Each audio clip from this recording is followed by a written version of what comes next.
दोस्तों नमस्कार। स्वागत है हमारी YouTube channel Kaushambi teachers academy में। दोस्तों हिंदी पढ़ागाजी की आज ये क्लास है।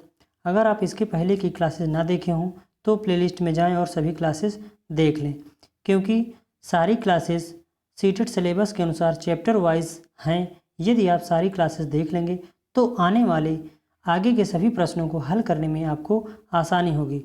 दोस्तों वीडियो शुरू करने से पहले ये बात कहना चाहूँगा, यदि आप इस चैनल पर नए हैं तो चैनल को लाइक और सब्सक्राइब जरूर कर लें ताकि रोजाना की अपडेट आपको मिल सके। तो दोस्तों आइए आज की क्लास शुरू करते हैं। तो आज इसमें पहला क्वेश्चन जो दिया गया है, पहला क्वेश्चन दिया गया है भाषा प्रयोग की कुशलता संभव है, यानी भाषा प्रयोग की कुशलता किस बात पर संभव है या किस चीज़ पर संभव है। तो इसमें आपको ऑप्शन में बताना है। पहला ऑप्शन है केवल साहित्य पढ़ने से, दूसरा ऑप्शन है भाषा की पाठ्य पुस्तक पढ़ने से, तीसरा ऑप्शन है अधिक से अधिक भाषा प्रयोग से, या चौथा ऑप्शन है भाषा के सुनने से।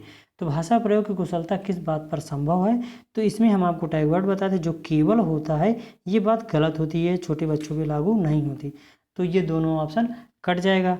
तो हमारा ये पाठ्य पुस्तक भी निगेटिव होता है तो ये भी बात कट जाएगी। तो हमारा ऑप्शन कौन सा बचा है, तीसरा, यानी पहला भाषा प्रयोग की कुशलता जो संभव होती है अधिक से अधिक भाषा प्रयोग पर होती है। बच्चों को अधिक से अधिक भाषा प्रयोग के अवसर दिए जाएंगे तो भाषा जो है अच्छे से बालक सीख सकेगा। तो भाषा प्रयोग की कुशलता किस बात पर संभव है, अधिक से अधिक भाषा प्रयोग के उसके अवसर दिए जाएं बालक को। तो हमारा ऑप्शन हो जाएगा ऑप्शन नंबर 3, अधिक से अधिक भाषा प्रयोग से। अब उसके बाद अगला क्वेश्चन, दूसरा क्वेश्चन क्या कह रहा है, भाषा एक डैश विषय है, यानी भाषा कौन सी विषय है या इस पे डैश पे कौन सा चीज़ भरा जाएगा।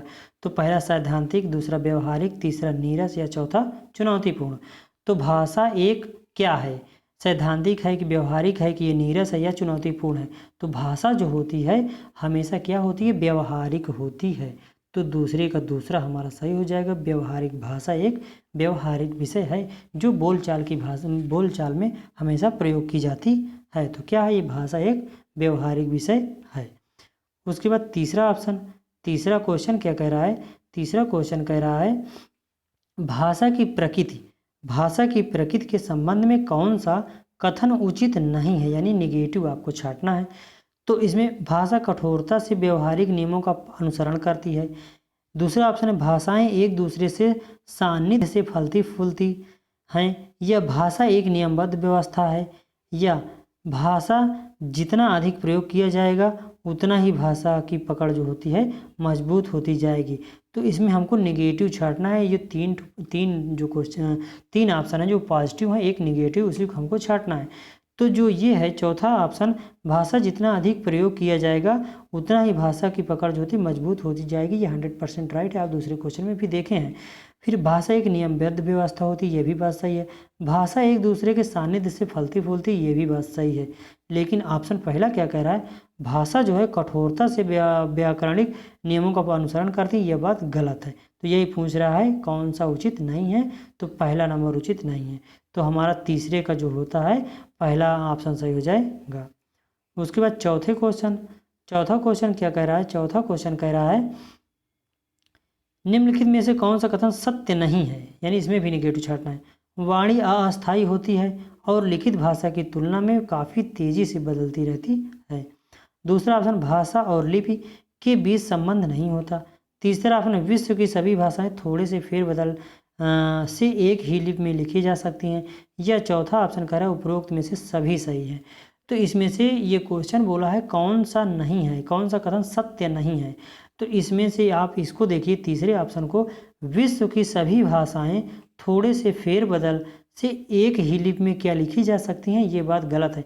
चाइनीज़ की लिपि अलग होती है, हिंदी की लिपि अलग होती है, इंग्लिश की लिपि अलग होती है, अरब देशों की लिपि अलग होती है। तो ये थोड़े से फेरबदल में ये एक ही लिपि में नहीं लिखी जा सकती है, तो यही बात गलत है। तो हमारा कौन सा है, इसमें चौथे का ऑप्शन हो जाएगा, तीसरा सही हो जाएगा। उसके बाद पांचवा क्या कह रहा है, सृजनात्मकता का विकास करने में कौन सा सहायक नहीं है। सृजनात्मकता यानी सृजनात्मक क्षमता का विकास करने में कौन सा कथन नहीं है, इसमें से या सत्य नहीं है, इसमें ढूंढना है। कविता पूरी करना, या चित्र पर आधारित मौखिक अथवा लिखित वर्णन करना, या प्रश्नों के उत्तर देना या अधूरी कहानी को पूरा करना। किसमें सृजनात्मकता का विकास करने में कौन सहायक नहीं है निम्नलिखित ऑप्शनों में। तो इसमें सृजनात्मक क्षमता का विकास जो होता है, प्रश्नों के उत्तर देने में बच्चे को कोई सोचना समझना या आंतरिक बुद्धि का प्रयोग नहीं करना पड़ता है। वो जैसा ही प्रश्न को या उत्तर को लर्न किया है ज्यों का त्यों बता देता है। उसके बाद कहानी पूरी करने में सृजनात्मक क्षमता का विकास होता है। चित्र पर आधारित मौखिक अथवा लिखित भाषा का जब वर्णन करेगा तो इसमें भी सृजनात्मकता का विकास होगा, इसमें भी विकास होगा। लेकिन तीसरे ऑप्शन में जो प्रश्नों के उत्तर देने में कोई भी सृजनात्मक क्षमता का विकास नहीं होगा। तो पांचवें का हमारा तीसरा ऑप्शन सही हो जाएगा। उसके बाद छठवां क्वेश्चन क्या कह रहा है। छठवां क्वेश्चन कह रहा है दैनिक कार्यों में मनुष्य किन दो कौशलों का सर्वाधिक प्रयोग करता है। यानी रोजमर्रा के कार्यों में बालक जो होता है या मनुष्य जो होता है कौन से जो कौशल हैं सर्वाधिक किन कौशलों का प्रयोग करता है। लेखन एवं भाषा कौशल का, दूसरा ऑप्शन है श्रवण एवं पठन कौशल का, तीसरा ऑप्शन है श्रवण एवं वाचन कौशल का और चौथा ऑप्शन है वाचन एवं लेखन कौशल का। तो दैनिक जीवन में सर्वाधिक जो जिन कौशलों का भाषा का या जिन कौशलों का बालक या मनुष्य प्रयोग करते हैं वो होता है श्रवण एवं वाचन। बालक या मनुष्य रोजाना सुनते हैं और वाचन करते हैं तो सर्वाधिक यही चीज़ प्रयोग होता है। तो दैनिक कार्यों में मनुष्य किन दो कौशलों का सर्वाधिक प्रयोग करता है। तो वो करता है श्रवण एवं वाचन कौशल का प्रयोग करता है। तो इसमें छठवें का तीसरा ऑप्शन हमारा सही हो जाएगा। उसके बाद सातवें का सुनना कौशल में शामिल है। सुनना कौशल में क्या शामिल है। दूसरों की बात सुनने में रुचि, धैर्य और प्रतिक्रिया। दूसरा ऑप्शन है प्रश्नों को ध्यानपूर्वक सुनने की क्षमता का विकास। तीसरा ऑप्शन है शांतिपूर्वक सुनना। चौथा ऑप्शन है सुने हुए शब्दों की केवल पुनरावृत्ति करना। तो क्या अगर सुनना कौशल में शामिल है, क्या सुनना कौशल में शामिल है। तो इसमें प्रश्नों को ध्यानपूर्वक सुनने की क्षमता का विकास करना। यानी जब बच्चे सुनने की क्षमता उनमें आ जाती है तो क्या करते हैं, जब शिक्षक जो है कोई भी चीज़ बताता है या प्रश्न पूछता है तो बच्चे जो है प्रश्नों को ध्यानपूर्वक सुनने की क्षमता का उसमें बच्चों में विकास हो जाता है। सुनना कौशल से सुनने का तो विकास होगा। तो यही ऑप्शन हमारा सही हो जाएगा। तो सातवें का हमारा दूसरा सही हो जाएगा। उसके बाद आठवें क्वेश्चन में चलते हैं। आठवां क्वेश्चन क्या कह रहा है सस्वर वाचन का मुख्य उद्देश्य क्या होता है। तो सस्वर वाचन का मुख्य उद्देश्य पहला ऑप्शन है पढ़ने में आनंद की अनुभूति करना। दूसरा ऑप्शन है बच्चों में पढ़ने संबंधी झिझक को समाप्त करना। या तीसरा ऑप्शन है बोल बोल कर पढ़ना। या चौथा ऑप्शन है द्रुत गति से वाचन करना। सस्वर वाचन का मुख्य उद्देश्य जो हमारा होता है वो होता है बच्चों में पढ़ने संबंधी झिझक को समाप्त करने का हमारा यह शिक्षकों का मुख्य उद्देश्य होता है। क्यों, जब सस्वर वाचन के द्वारा बच्चे क्लास में पढ़ेंगे तो उनके अंदर की जो झिझक होती है या जो अंदर से डर होता है वो समाप्त हो जाता है। तो सस्वर वाचन के द्वारा बच्चों में पढ़ने संबंधी झिझक को समाप्त किया जाता है। तो हमारा आठवें का ऑप्शन दूसरा सही हो जाएगा। उसके बाद नौवां क्वेश्चन कह रहा है बच्चों के बोलना सीखने के संदर्भ में कौन सा कथन सही है। यानी पॉजिटिव हमको छांटना है। तो ऑप्शन दिया गया है सभी बच्चों को बोलना सीखने की गति एक समान होती है। यानी सभी बच्चों की जो बोलने की क्षमता होती है, सीखने की गति होती है, क्या एक समान होती है। या बड़े परिवारों में बच्चे की बोलना सीखने की गति तेजी होती है। या निर्धर परिवारों से आए बच्चों की बोलना सीखने की गति धीमी होती है। या कहने सुनने के अधिक से अधिक अवसर मिलने पर बच्चे जो है बोलना सरलता से सीख लेते हैं। तो आपको आंसर पता चल गया होगा। इसमें कह रहा है बच्चों के बोलना सीखने के संदर्भ में कौन सा कथन सही है। तो नौवें का हमारा जो चौथा ऑप्शन कह रहा है कहने सुनने के अधिक से अधिक जो अवसर दिए जाएंगे मिलने से बच्चे में बोलना जो है सरलता से सीख जाते हैं। जिस इन्वायरमेंट में रहेंगे, यदि बच्चों को क्लास में या इन्वायरमेंट में अधिक से अधिक बोलने का अवसर प्रदान किए जाएंगे तो बच्चे अधिक सरलता से बोलना सीख जाएंगे। तो ऑप्शन हमारा नौवें का ऑप्शन हमारा चौथा सही हो जाएगा। उसके बाद दसवां क्या कह रहा है।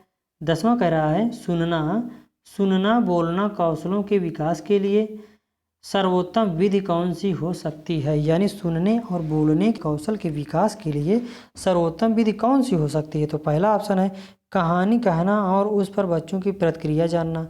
या दूसरा ऑप्शन है कविता याद करवाकर बुलवाना। या तीसरा ऑप्शन है कक्षा में कुछ बच्चों द्वारा पाठ के अनुच्छेद पढ़ाकर सुनना। यह चौथा ऑप्शन है अंत्याक्षरी गतिविधि का आयोजन करवाना। तो इसमें कौन सा जो है सुनना बोलना कौशल के विकास के लिए सर्वोत्तम विधि कौन सी हो सकती है, इसमें आपको छांटना है। तो सबसे सर्वोत्तम विधि हो सकती है कहानी कहना और उन पर बच्चों की प्रतिक्रिया जानना, जो है सुनना और बोलना कौशल के विकास के लिए सबसे महत्वपूर्ण होती है। क्यों? क्योंकि जब बच्चों को आप कहानी सुनाएंगे तब बच्चे को उसमें श्रवण शक्ति का विकास होगा। उसके बाद उसी कहानी को जब बच्चे के द्वारा आप स्वयं खुद सुनेंगे तो उसमें बोलने की क्षमता का भी विकास होता है। तो क्या है, कहानी कहना और उन पर बच्चों की प्रतिक्रिया जानना जो है सुनना बोलना कौशल के विकास के लिए सर्वोत्तम विधि होती है। तो 10वीं का हमारा पहला सही हो जाएगा।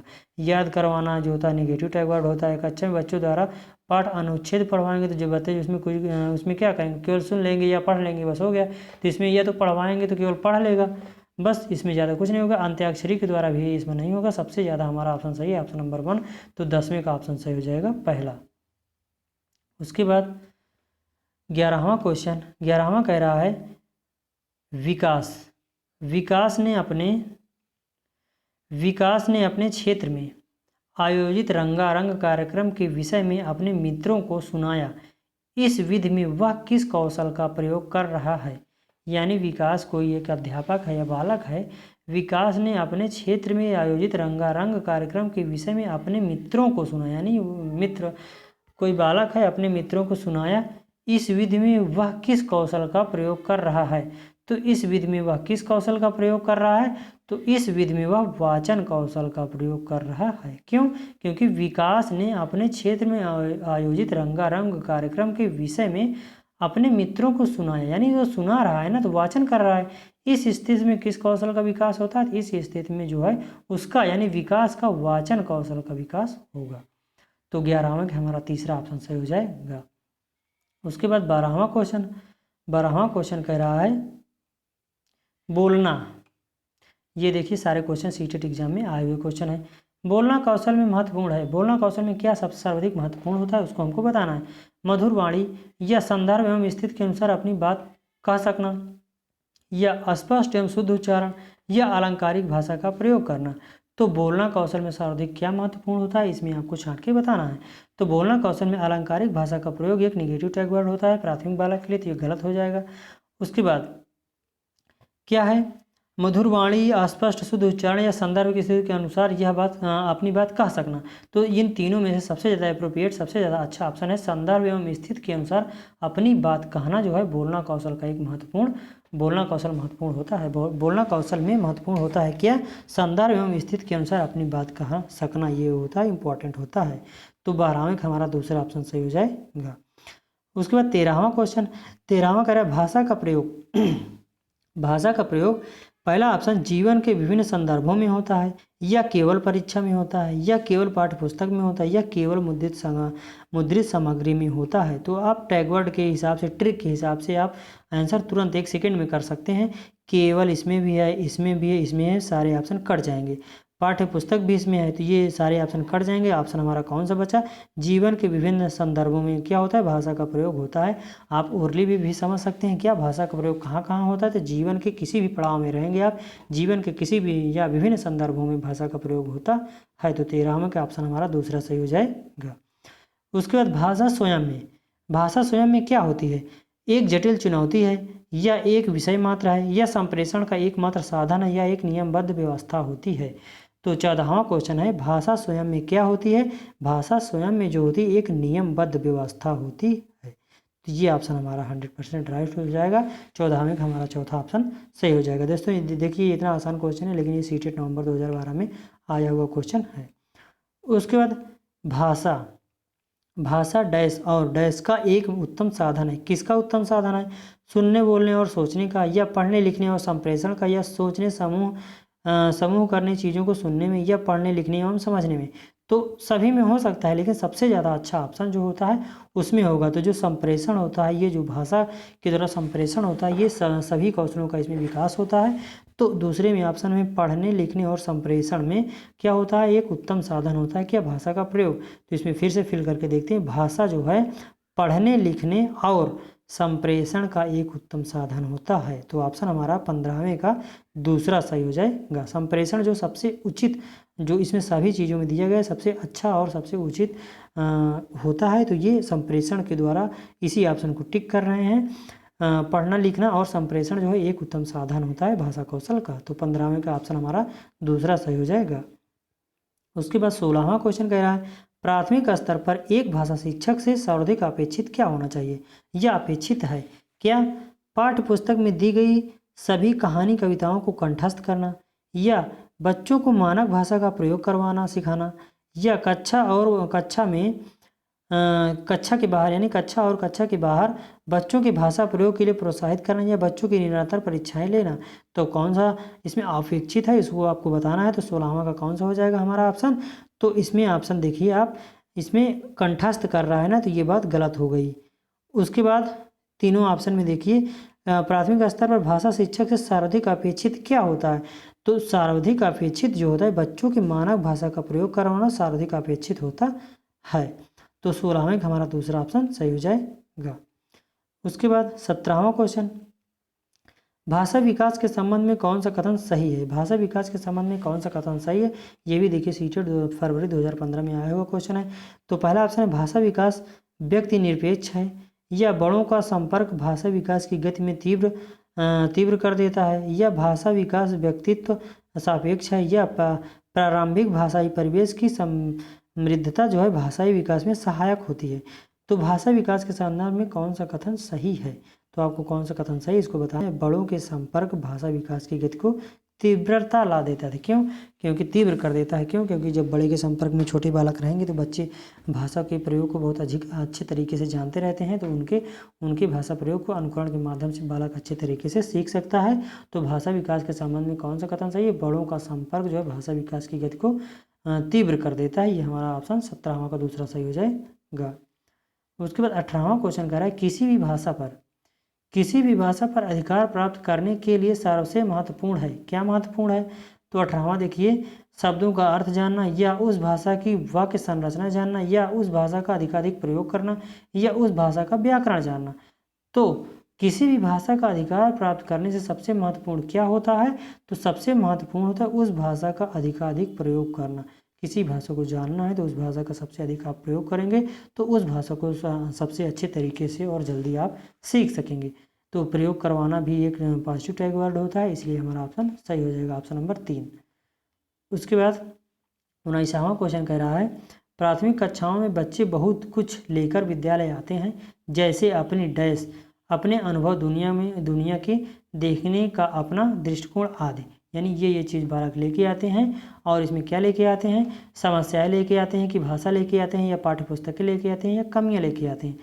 तो प्राथमिक कक्षाओं में बच्चे बहुत कुछ लेकर विद्यालय आते हैं, जैसे अपनी, इन चारों में से आपको छांटना है। तो इन चारों में से ऑप्शन भाषा, अपनी भाषा, अपने अनुभव, दुनिया के देखने का अपना दृष्टिकोण आदि लेके विद्यालय आते हैं प्राथमिक कक्षा के बच्चे। तो सबसे पहले होता है बच्चे जो होता है भाषा प्रयोग के द्वारा ही तो भाषा प्रयोग के साथ ही तो विद्यालय आते हैं। छोटे छोटे बच्चे होते हैं, 5 साल के नीचे के बच्चे छोटी छोटी भाषा को बोलना, अपनी मातृभाषा को बोलना स्टार्ट कर देते हैं। तो जो छोटे बच्चे होते हैं भाषा और अपने अनुभव दुनिया के देखने का अपना दृष्टिकोण आदि लेके विद्यालय आते हैं। तो 19वां का हमारा दूसरा ऑप्शन सही हो जाएगा। उसके बाद 20वां क्वेश्चन क्या कह रहा है? 20वां क्वेश्चन कह रहा है, प्राथमिक स्तर पर बच्चों की भाषाई क्षमताओं का विकास करने का क्या अर्थ होता है? भाषाई संरचनाओं का अधिकार, या भाषा प्रयोग की कुशलता पर अधिकार, या भाषा अनुकरण की कुशलता पर अधिकार, या भाषिक नियमों पर अधिकार। तो क्या कह रहा है? प्राथमिक स्तर पर बच्चों की भाषाई क्षमता का विकास करने का क्या अर्थ होता है? तो इसको आपको बताना है। तो इसमें भाषा का प्रयोग ये कर रहा है, पॉजिटिव टैग वर्ड दिख रहा है आपको, इसमें आप 100% आंसर लगा सकते हैं। तो क्या भाषा प्रयोग की कुशलता पर अधिकार प्राप्त करना जो होता है प्राथमिक स्तर पर बच्चों की भाषाई क्षमताओं का विकास करने का ये अर्थ होता है।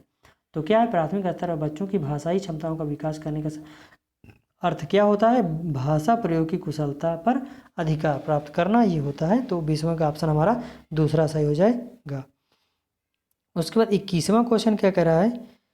पहली कक्षा की भाषा पहली कक्षा की भाषा अध्यापिका अपने एक विद्यार्थी के भाषाई विकास के संबंध में चिंतित है क्योंकि अब ऑप्शन दिए गए हैं। विद्यार्थी पठन पाठन में रुचि प्रदर्शित नहीं करता है, या विद्यार्थी को घर पर बात करने के बहुत कम अवसर मिलते हैं, या तीसरा ऑप्शन है विद्यार्थी की माता और पिता की मातृभाषा अलग है, या चौथा ऑप्शन विद्यार्थी अपने साथियों से बहुत झगड़ता है। तो इसमें किस बात पर चिंतित है? तो पहली कक्षा की भाषा अध्यापिका अपने एक विद्यार्थी के भाषाई विकास के संबंध में चिंतित है, क्योंकि इसमें आपको पता लगाना है अगर बालक को घर पे जब जाएगा तो उसको विद्यार्थी को घर पर बात करने के बहुत कम अवसर मिलते हैं। अगर विद्यालय से बालक घर गया और उसमें किसी भी बच्चे के या बड़े बुजुर्गों के संपर्क में नहीं आएगा, केवल एक रूम पे अगर बालक को आप रख देंगे तो उसको संप्रेषण या कहने सुनने बोलने का कोई भी संपर्क या जरिया नहीं रह जाएगा, तो क्या होगा, उसका भाषाई विकास अवरुद्ध हो सकता है। इसी बात पर वो अध्यापिका चिंतित है। तो हमारा 21वें का ऑप्शन हो जाएगा दूसरा जो सही है। विद्यार्थी को घर पर बात करने के बहुत कम अवसर मिलते हैं, इसी बात पर भाषा प्रयोग की अध्यापिका जो है इस बात पर चिंतित है। तो हमारा 21वें का ऑप्शन हो जाएगा, 21वें का दूसरा ऑप्शन सही हो जाएगा। उसके बाद 22वां क्या कह रहा है? 22वां कह रहा है प्राथमिक कक्षाओं के भाषा शिक्षक होने के नाते आपकी सर्वाधिक महत्वपूर्ण भूमिका क्या होगी। यानी प्राथमिक कक्षा के यदि आप टीचर हैं तो सबसे अधिक महत्वपूर्ण भूमिका आपकी क्या होगी, इस बात को आपको पता लगाना है। तो पहला ऑप्शन दिया गया बच्चों की भाषाई क्षमता के विकास के लिए तरह तरह के अवसर जुटाना, या बच्चों को वाद विवाद के लिए तैयार करना, या विद्यार्थियों के सर्वाधिक अंक प्राप्त करने के लिए तैयार करना, या चौथा ऑप्शन है बच्चों में पाठ्य पुस्तक का अच्छी तरह से निर्वहन करना। तो इसमें कौन सा ऑप्शन सही हो जाएगा? क्वेश्चन पढ़ते हैं। प्राथमिक कक्षाओं में भाषा शिक्षक होने के नाते आपकी सर्वाधिक महत्वपूर्ण भूमिका क्या होगी। तो प्राथमिक कक्षा के यदि आप टीचर हैं तो आपकी सबसे महत्वपूर्ण भूमिका बच्चों की भाषाई क्षमता के विकास के लिए तरह तरह के अवसर जुटाने के लिए महत्वपूर्ण भूमिका आपकी होनी चाहिए। अवसर जुटाना पॉजिटिव टैग वर्ड होता है, और ये भाषाई क्षमता के विकास के लिए तरह तरह के यानी विभिन्न प्रकार के अवसर आप जुटा रहे हैं, तो क्या है, यही एक महत्वपूर्ण भूमिका है। तो 22वां का हमारा पहला ऑप्शन सही हो जाएगा। वाद विवाद या सर्वाधिक अंक प्राप्त करना ये तो हो सकते हैं, लेकिन सबसे ज़्यादा एप्रोप्रिएट जो होता है वही हमारा आंसर है इसमें। तो क्या है, पहला ऑप्शन सही हो जाएगा। उसके बाद 23वां क्वेश्चन क्या कह रहा है? 23वां क्वेश्चन कह रहा है वाणी डैश होती है और लिखित भाषा की तुलना में काफ़ी तेज़ी से बदलती रहती है। तो वाणी क्या होती है? जो वाणी होती है ये हमेशा अस्थायी होती है। वाणी जो होती है अस्थायी होती है, ना तो गौण होती है, ना तो स्थिर होती है, ना तो अस्थायी होती है, ये अस्थायी होती। आप प्रायः देखते रहते होंगे कि वाणी जो है 10, 20, 50 किलोमीटर में हमेशा बदलती रहती है। तो क्या है, वाणी अस्थायी होती है, यानी हमेशा आप 2, 4, 10, 20 किलोमीटर इधर उधर आप चले जाएंगे तो वहाँ बोलेंगे तो हिंदी, लेकिन क्या है, उनकी भाषा अलग अलग तरीके से वो वही चीज़ बोलते हैं। तो वाणी जो होती है अस्थायी होती है और लिखित भाषा की तुलना में काफ़ी तेज़ी से बदलती रहती है। लिखित भाषा अगर हिंदी की भाषा है तो आप चाहे यहीं पढ़ें, उत्तर प्रदेश में पढ़ें या तो फिर बिहार में कहीं भी पढ़ेंगे, आप उसी प्रकार हिंदी की भाषा को पाएंगे। लेकिन वाणी जो होती है हमेशा स्थान के अनुसार बदलती रहती है। तो वाणी क्या होती है, एक अस्थायी होती है और लिखित भाषा की तुलना में काफ़ी तेज़ी से बदलती रहती है। उसके बाद 24वां क्वेश्चन क्या कह रहा है? 24वां क्वेश्चन कह रहा है प्राथमिक स्तर के बच्चों में भाषा विकास की दृष्टि से सर्वाधिक महत्वपूर्ण क्या है। प्राथमिक स्तर के बच्चों में भाषा विकास की दृष्टि से सर्वाधिक महत्वपूर्ण निम्नलिखित में ऑप्शनों में से आपको छांटना है।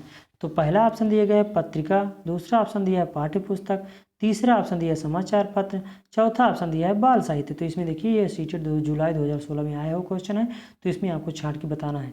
क्या बताना है? प्राथमिक स्तर के बच्चों में भाषा विकास की दृष्टि से सर्वाधिक क्या महत्वपूर्ण है? तो सर्वाधिक क्या महत्वपूर्ण है, आप बाल साहित्य। जो प्राथमिक स्तर के बच्चे में भाषा विकास के लिए छोटी छोटी बाल साहित्य की जो कहानियाँ होती हैं उसको पढ़ने के लिए बच्चों को देंगे तो बहुत वो चाव से बहुत इंटरेस्टिंग के साथ पढ़ेंगे और वो क्या करेंगे, इसकी बाल साहित्य जो होता है प्राथमिक स्तर के बच्चों के विकास की दृष्टि से सर्वाधिक महत्वपूर्ण होता है। पत्रिका बड़े बच्चों के लिए उपयोग होता है। समाचार पत्र छोटे बच्चे कैसे पढ़ पाएंगे, पढ़ लेंगे छोटा छोटा मिला के, लेकिन उनसे ज़्यादा सर्वाधिक महत्वपूर्ण नहीं है। पाठ्य पुस्तक भी महत्वपूर्ण नहीं है, इसमें सर्वाधिक महत्वपूर्ण क्या है, बाल साहित्य बच्चों को पढ़ने में रुचि उत्पन्न होती है और वो अच्छे तरीके से पढ़ते हैं। तो 24वें का हमारा हो जाएगा, चौथा ऑप्शन सही हो जाएगा। उसके बाद 25वां क्वेश्चन क्या कह रहा है, 25वां क्वेश्चन कह रहा है प्राथमिक स्तर की पाठ्य पुस्तक में कार्टून, भाषण, विज्ञापन यानी विज्ञापन आदि बच्चों की भाषा क्षमता विकास में क्या होते हैं, सहायक होते हैं या बाधक होते हैं या निरर्थक होते हैं या अनुपयोगी होते हैं। क्या प्राथमिक स्तर की पाठ्य पुस्तक में कार्टून, छोटे छोटे कार्टून जो देखते होंगे, भाषण, विज्ञापन आदि बच्चों के भाषा क्षमता विकास में क्या सहायक होते हैं या बाधक होते हैं या निरर्थक होते हैं या अनुपयोगी होते हैं।